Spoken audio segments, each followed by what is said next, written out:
Friends, welcome to Ambati creation. నేనైతే ఎగ్స్తో పచ్చడి పెట్టానండి. చూడండి ఎలా పెట్టానంటే సింపుల్ అండి. ఒక 10 మినిట్స్లో ఇది రెడీ అయిపోతుందండి. ఎలాగా అంటే ఒక 5 గుడ్లు తీసుకొని ఒక బౌల్లో కొట్టిపోసుకోవాలి. దాని తర్వాత కొంచెం ఉప్పు, కారం, పసుపు, 2 మిరియాలు సితగొట్టుకొని దాంట్లో వేసి ఒక 10 నిమిషాల పాటు సిమ్లో పెట్టి మనం ఒక గిన్నెలో నీళ్లు పోసి ఈ బౌల్ దాంట్లో పెట్టి పైనుంచి మూత పెట్టుకొని ఒక 10 నిమిషాలు ఉడకనియాలండి. ఉడికిన తర్వాత తీసి పక్కన పెట్టుకోవాలి.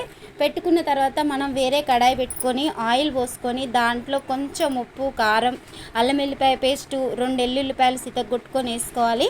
తర్వాత వచ్చేసి మనకు సరిపడంత కారం వేసుకోవాలండి.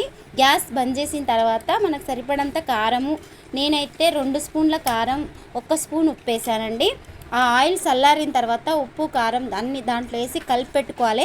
మనం ఏదైతే గుడ్డు ఉడకబెట్టుకొని పక్కన పెట్టుకున్నాం కదా, అది ఒక బౌల్లోకి వేసేస్తే మనకు పన్నీర్ లాగా వచ్చేస్తుందండి. దాన్ని మనకు ఎంత కావాలంటే చిన్నగా అంటే చిన్నగా, పెద్దగా అంటే పెద్దగా పీసెస్ కట్ చేసుకోవాలి. నేనైతే ఇంత పీసెస్ కట్ చేసుకున్నా. ఈ కట్ చేసేసిన పీసెస్ ఉంటాయి కదా, ఆ దాంట్లో వేసేయాలి. మనము ఆ కారం అవన్నీ కలిపి పెట్టుకున్నాం కదా ముందే, అవి దాంట్లో వేసేసి ఒక 2 మినిట్స్ ఆయిల్ గరం ఉన్నప్పుడే ఒక 2 మినిట్స్ ఉంచేసి తర్వాత చల్లారిన తర్వాత తీసి ఒక బౌల్లోకి వేసుకుంటే మాత్రం ఇలా పచ్చడి రెడీ అయిపోతుందండి. మనకు డైలీ ఒక్కొక్క పీసు పక్కన పెట్టుకొని తింటే ఆహా సూపర్ ఉంటుందండి. ఇది ఒక 1 వీక్ వరకు ఉంటుందండి. నేనైతే చేసా. నచ్చితే కనుక కామెంట్లో పెట్టండి. ఓకేనా?